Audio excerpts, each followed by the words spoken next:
Hey there everybody, and welcome to the channel. I'm your host, Puborama, and in today's video, we'll be breaking into this week's deals and discounts, breaking into everything you'll literally need to know about the upcoming week for Grand Theft Auto Online. Let's start off, as usual, for the money grinders, talking about the extra money you can earn. We got some double cash here and there on Community Series, which I don't care too much about. What I am looking at is tow truck missions, which are going to be paying double money. Now, the average car you'll be sourcing pays about $30,000 to $35,000 normally.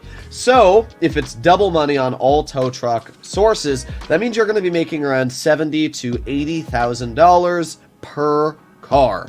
That's a lot of money. You can get a car stolen and back in about 3 to 5 minutes. So you can get 2 cars in probably around 10 minutes tops. So you can make probably about $160,000 without even adding on the $24,000 an hour of passive income just from tow truck missions every 10 minutes. That is insanely good. So I would highly recommend, if you actually don't own the Chop Shop, this is the week you could pick it up. You'll easily be earning back all of that dough. Let's make our way over to the discounted vehicles. Being completely honest, apart from making double money on the tow truck missions, it's really not that good of a week. We can see all of the discounted vehicles in front of you. I'm actually very surprised I did not die from that fall there. I thought my chute was not gonna pop open. But yeah, we can see all of the vehicles in front of us here. Let's start off with the brand new car. This is the Cavalcade XL. It's $1.6 million, and well, unfortunately, to what I'm aware, it does not appear to have Amani Tech upgrades on it. Obviously, I will have a review on this vehicle tomorrow morning. But yeah, in terms of this vehicle, it doesn't really seem to have anything special when it comes to the Amani Tech area. Doesn't seem like it's going to be having any. But in terms of speed, it actually seems pretty dang fast for an SUV. And I like the overall design. This is clearly based off the newer generation Cadillac Escalade. So if you like this type of vehicle, 1.6 mil is not really that expensive. Let me know in the comments if you guys are going to pick this up or not. It's a new car, seems to be decent on handling as well, which is kind of surprising for how big it is. But yeah, nothing crazy. I'm excited to pick it up. But, yeah, I really don't think there's going to be anything too special about the vehicle. Let's make our way over to the podium, which is the Tropos Rally. This is just a really nice car in general. I would highly recommend to mess around if you own the vehicle, and if you get it from the podium, I'd also recommend to pick it up. I mean, it's got pop-up headlights. That alone is really nice, but the vehicle itself just looks amazing. It's based off the Lancia Stratos in real life, and it's just a really cool vehicle. Then we make our way over to the prize ride. You have to place top 2 3 days in a row. To be honest, that's not the easiest challenge, especially 3 days in a row, but it's for a pretty good car. I mean, this isn't anything amazing. You can buy a Pariah for probably about the same amount of effort you'll put into winning this vehicle, and the Pariah is obviously going to smoke this car in every single category, especially because you can just do the Miss Baker missions and get the armored version of this vehicle, which is almost the same on lap time and overall top speed.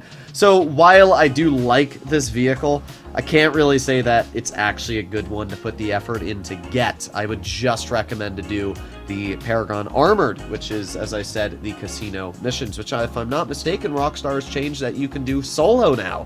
So I would highly recommend just to get the armored version. You'll put in about the same effort anyway, plus you'll get a penthouse, and you'll get some money back while doing the missions. We arrive at our discounted vehicles. Starting off, we have one of my favorite muscle cars in the game, and one of the best sounding muscle cars, the Coquette Blackfin. This vehicle is 30% off, normally $700,000. This week you can get it for $486,000. It's actually a really, really nice vehicle. I mean, sure, it's not the fastest in the muscle category anymore, nor does it feature the best handling, but I don't really care about handling or the overall top speed when I'm driving this car. I just think it looks amazing. I'm a big fan of the 60s, 50s style Mustang, and this is, or not Mustang, sorry, Corvette. My brain had a blank there. But yeah, this is based off of like a 1962-ish style Corvette on the back, but then the front's kind of like an OG 50s, maybe a 53, I don't know. It's kind of a mix between a lot of different Corvettes. What I'll say is that I'm a big fan of it, and it's pretty cheap. So if you like that style of vehicle, definitely pick it up. We arrive at the Enus Cognoscenti Armored, normally $400,000. You can get it for $280,000.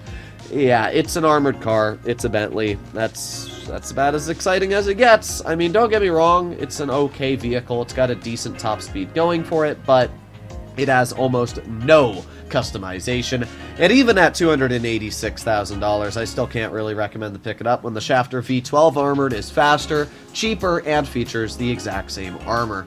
Even they're both four doors, so I just really can't ever recommend to pick this vehicle up. It's kind of disappointing.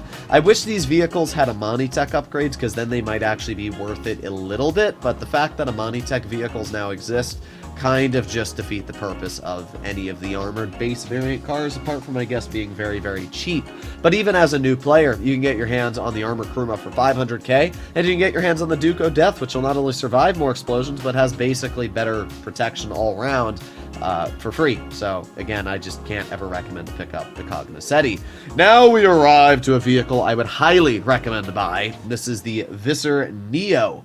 The Neo is one of the fastest sports cars in lap time and top speed in the game. It has incredible customization, and the vehicle just looks absolutely incredible.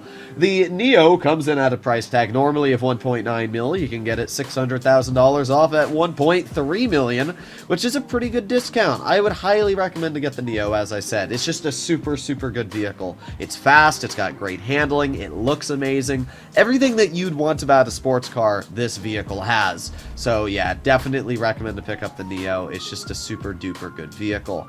And then we arrive to the final vehicle of the list, one that's pretty mediocre to be completely honest, the Ocelot Locust. This is very clearly based off of some sort of Lotus style vehicle. I like the design of this car. It looks nice, it's fast, and it's fun to drive. Unfortunately, it just doesn't really have anything particularly amazing in terms of its handling or lap time. It's just a very meh car. It's very middle of the road is the best way to describe it. But hey, coming in at the price tag of $1.1 million from its base 1.6 is pretty dang cheap. Would I recommend to pick it up? No, not really. Out of all the vehicles today, the best I can say are definitely the Neo and maybe the Coquette Blackfin. As I said, the Paragon R, just get the armored variant. People might disagree with that take, but the armored variant's basically better. There's really not much else to talk about this week. Kind of disappointing. So yeah, overall, if you own the Chop Shop, make sure to do your tow truck missions. I'll be doing them a lot this week because you'll be able to make a crap ton of money. And if you don't own the Chop Shop, pick it up because the missions are pretty fun.